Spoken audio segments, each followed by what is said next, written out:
Ya, selamat pagi semua. Pada hari ini kita memasuki sidang komisi dan ini adalah Komisi 3 yang membahas garis-garis besar haluan kerja penyerahan palu sidang dari pimpinan sementara ke pimpinan sidang. Yang kita bahas ini kan ada 5 bab, mulai pendahuluan, kemudian isi dan penjelasan-penjelasannya. Menurut saya bisa saya bagi, kalau kita setuju, kemudian dari perwakilan itu kita kelompokkan, monggo bahas kecil, kursinya bisa kecil, sehingga nanti tinggal kita plenokan. Bahasan pertama misalnya pendahuluan sampai bab sekian, nanti tinggal paparkan aja, lalu kita kritisi, itu lebih cepat menurut saya.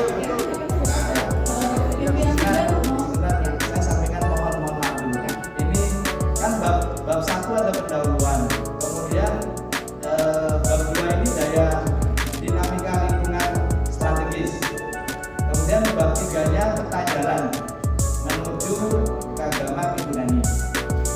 Kemudian yang keempat ini kan visi-misi dan lain-lainnya. Nah, yang kelima sasaran strategis baru penutup. Kalau tadi setuju itu mekanismenya, bagaimana kalau memang kita lebih enaknya berbagi langsung kelompok-kelompok, nanti kita plenokan sehingga benar-benar kita akan selesai dan tuntas untuk membahas ini.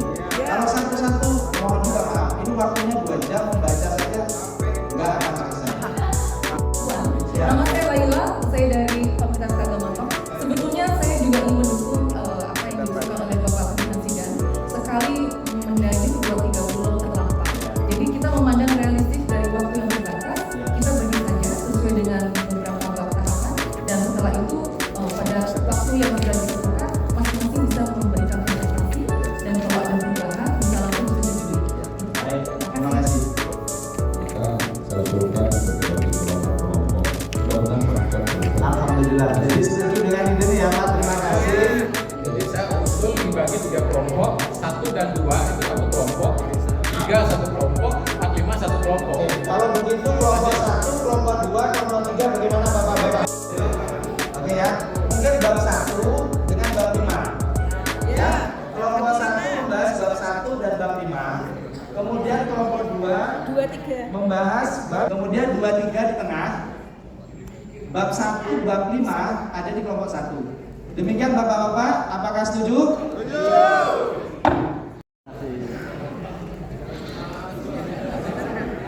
Monggo kita baca pelan masing-masing. Kira-kira nanti ada usulan. Segera bisa mencatat karena ini ada berapa materi lembar di sana. Mulanya kan halaman 70 kan? 3, Oh enggak. 4.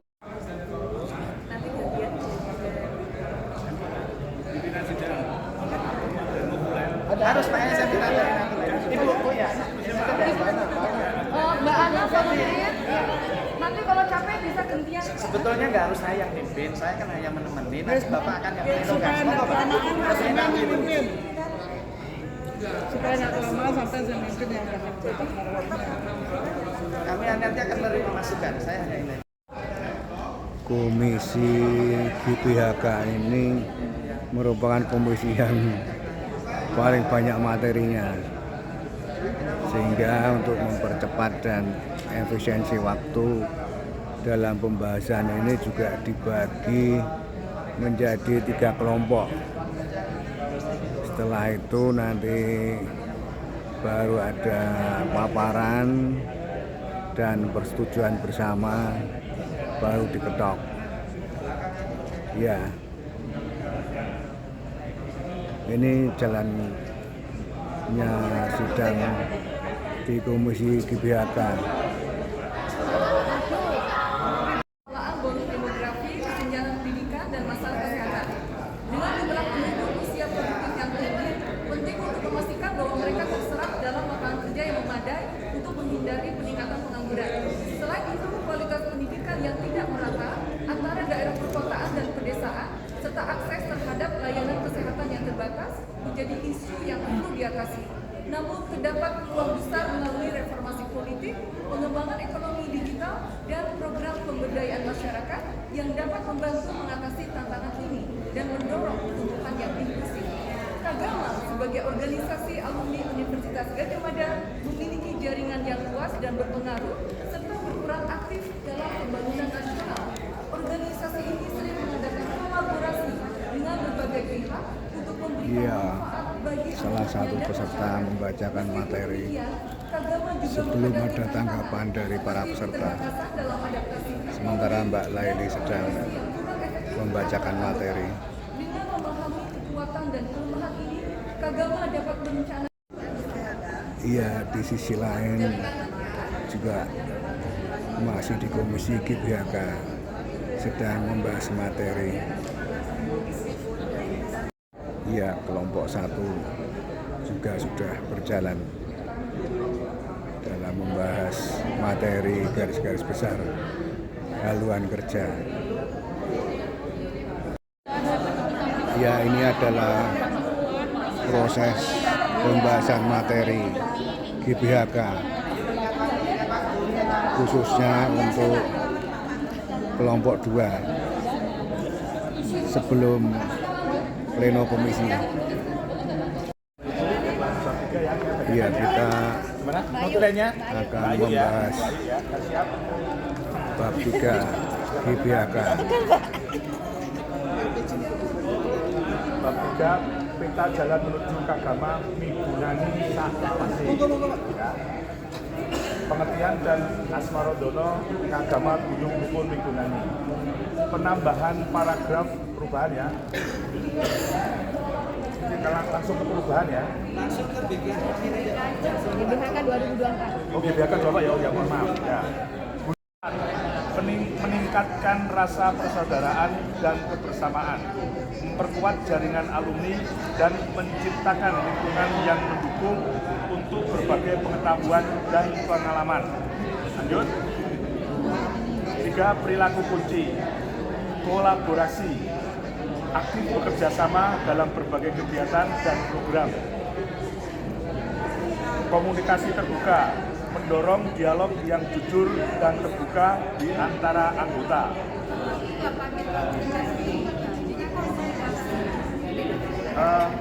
Mana? Ada mungkin anggota untuk menghindari kesalahpahaman dan keterbukaan. Lanjut ya. Kegiatan bersama, mengadakan kegiatan yang tambah agama kayak anggotanya itu saja. Ya, mohon maaf ya. Memberikan penghargaan kepada anggota ya. Ada ya tadi ya? Ya, ada usulan ya. Prinsip rukun, deskripsi. Rukun berarti harmoni dan kedamaian. Prinsip ini menekankan pentingnya menjaga hubungan yang harmonis dan saling menghormati di antara anggota. Ada masalah ya? Manfaat, menciptakan lingkungan yang kondusif untuk bekerja sama, mengurangi konflik, dan meningkatkan produktivitas serta kepuasan anggota. Oke, ada masuk kayak masalah kenapa ini kok hanya Non profit. karena yang sebelumnya mungkin yang itu tidak ada pembahasan tentang itu juga masih itu ya Bapak Ibu ya. Lanjut. Peningkatan kualitas pendidikan dan pelatihan. 4 ya itu ya. Bekerja sama dengan pihak lain untuk berkompeten untuk pengembangan kurikulum pendidikan dan pelatihan yang relevan. Menyelenggarakan pelatihan dan seminar yang relevan dengan perkembangan dunia kerja dan kebutuhan masyarakat. Meningkatkan akses alumni terhadap sumber daya pendidikan dan pelatihan. 5. Pengembangan sumber pendanaan. Ini kemudian ya. Diversifikasi sumber pendanaan melalui iuran anggota, donasi, sponsorship, dan kerjasama strategis. Sebenarnya saya berpikir ini kaitannya dengan tadi masalah profit dan mungkin masalah respon profit itu ada kaitannya enggak? Sponsorship yang tadi yang di atas kita bahas tadi.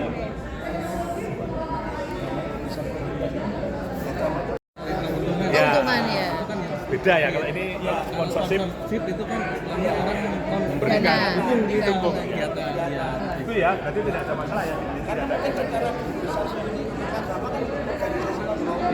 Iya. Mungkin dia bisa bekerja sama Walaupun sebenarnya mohon maaf ya, sebenarnya salah satu bidang usaha kesehatan itu namanya Ada kejadian yang tidak diinginkan. Itu kan di sana. Itu UGM Pak. GM ya, Itu UGM. Iya. walaupun itu namanya Iya, kagama ya. iya. Unit usaha UGM. Bukan kan, jadi punya kebutuhan ini itu ya. Oke ya, lanjut ya.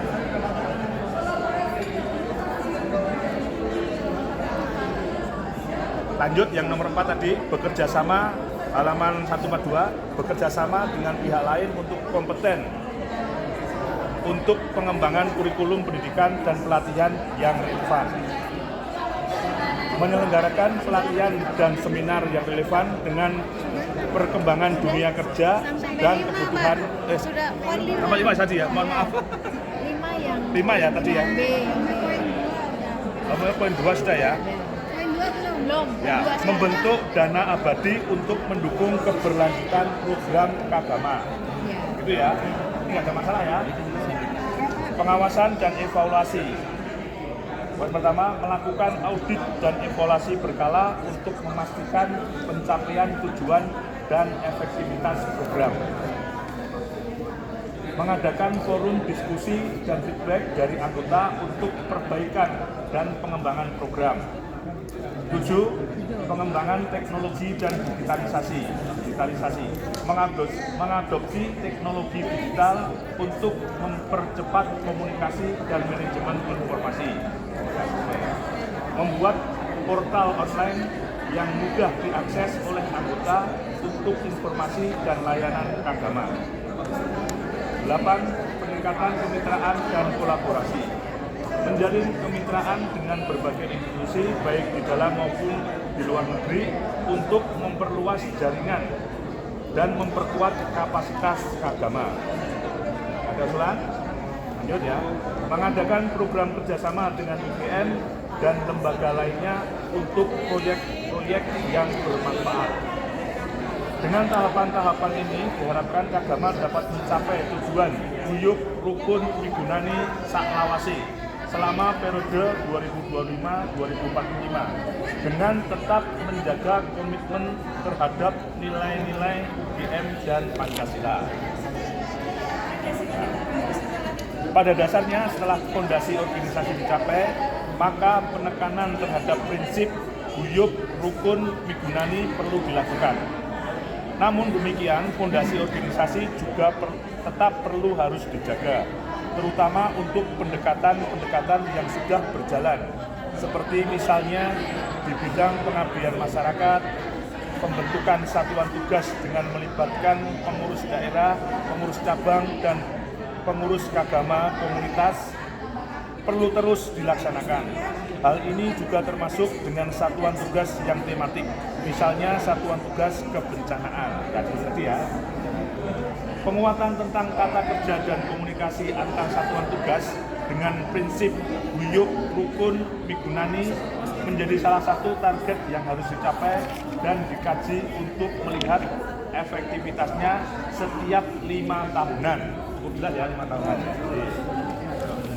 Jadi pada saat seperti ini.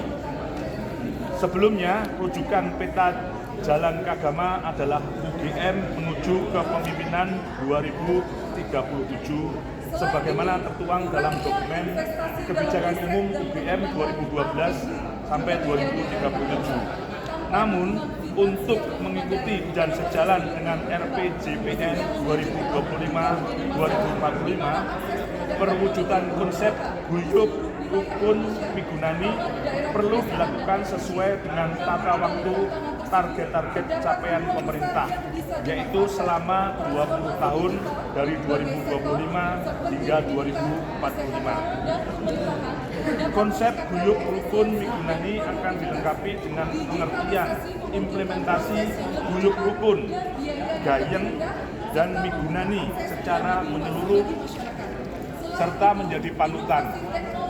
Pengkajian khusus terhadap konsep ini dapat dilakukan setelah periode 5 tahun pertama sebagai dasar untuk meningkatkan kualitas insan keagama hingga 2045. Secara keseluruhan, tahapan peningkatan nilai insan keagama akan dinilai melalui kriteria pendekatan. 1. Guyup rukun dalam kurung dan gayeng. 2. Migunani dalam kurung secara menyeluruh. Dan 3. Migunani secara menyeluruh serta menjadi panutan. Setiap tahapan akan dikaji secara menyeluruh setiap 5 tahun dengan penekanan pada setiap kriteria yang mencakup komponen. Tahap guyup rukun dan gayeng adalah fase di mana Kagama mampu membangun fase duluran atau pertemanan, ya ini perduruan ini kekeluargaan maksudnya ya, yang akrab, dekat, dan menyenangkan, atau dalam istilah lain santai tetapi serius. Tahap ini ditandai dengan terlaksananya berbagai program kerja Kagama sebagai komunitas di berbagai tingkat, antara lain tetapi tidak terbatas pada temu alumni secara berkala serta adanya program kolektif dan rekreatif. Selain itu, tahap ini juga ditandai dengan berbagai keputusan dari pengurus pusat Kagama termasuk mengenai satuan tugas kilang. Ini ide bahasan, ada usulan? Di poin 1.4 cukup. Sisi kiri ada Bapak? Monggo Bu. Monggo. Bahwa guna tidak di situ, tetapi salah satu tantangan adalah pengembangan teknologi, adopsi teknologi baru dan teknologi kepastian. Itu artinya harapannya seperti seminar kemarin, sinergi keilmuan di fakultas itu bisa diaplikasikan kepada masyarakat, begitu ya Bu ya? Betul. Tujuannya tadi adalah supaya teknologi itu tidak terlalu ngawang-ngawang, Ya. tapi lebih Hanya menjadi pengisi perpustakaan ya Bu ya? Ya, siap. Setuju? Demikian setuju Bapak Ibu? Ada tambahan Bapak Pak? Tambahkan 7 kan 40. Kata Mario Teguh. Ada tambahan inovatif? Bagaimana Pak? Setuju? Terima kasih, sampai jumpa di agenda selanjutnya. Jangan lupa subscribe, like, share, dan komen. Komisi 2 Guyup Rukun Migunani.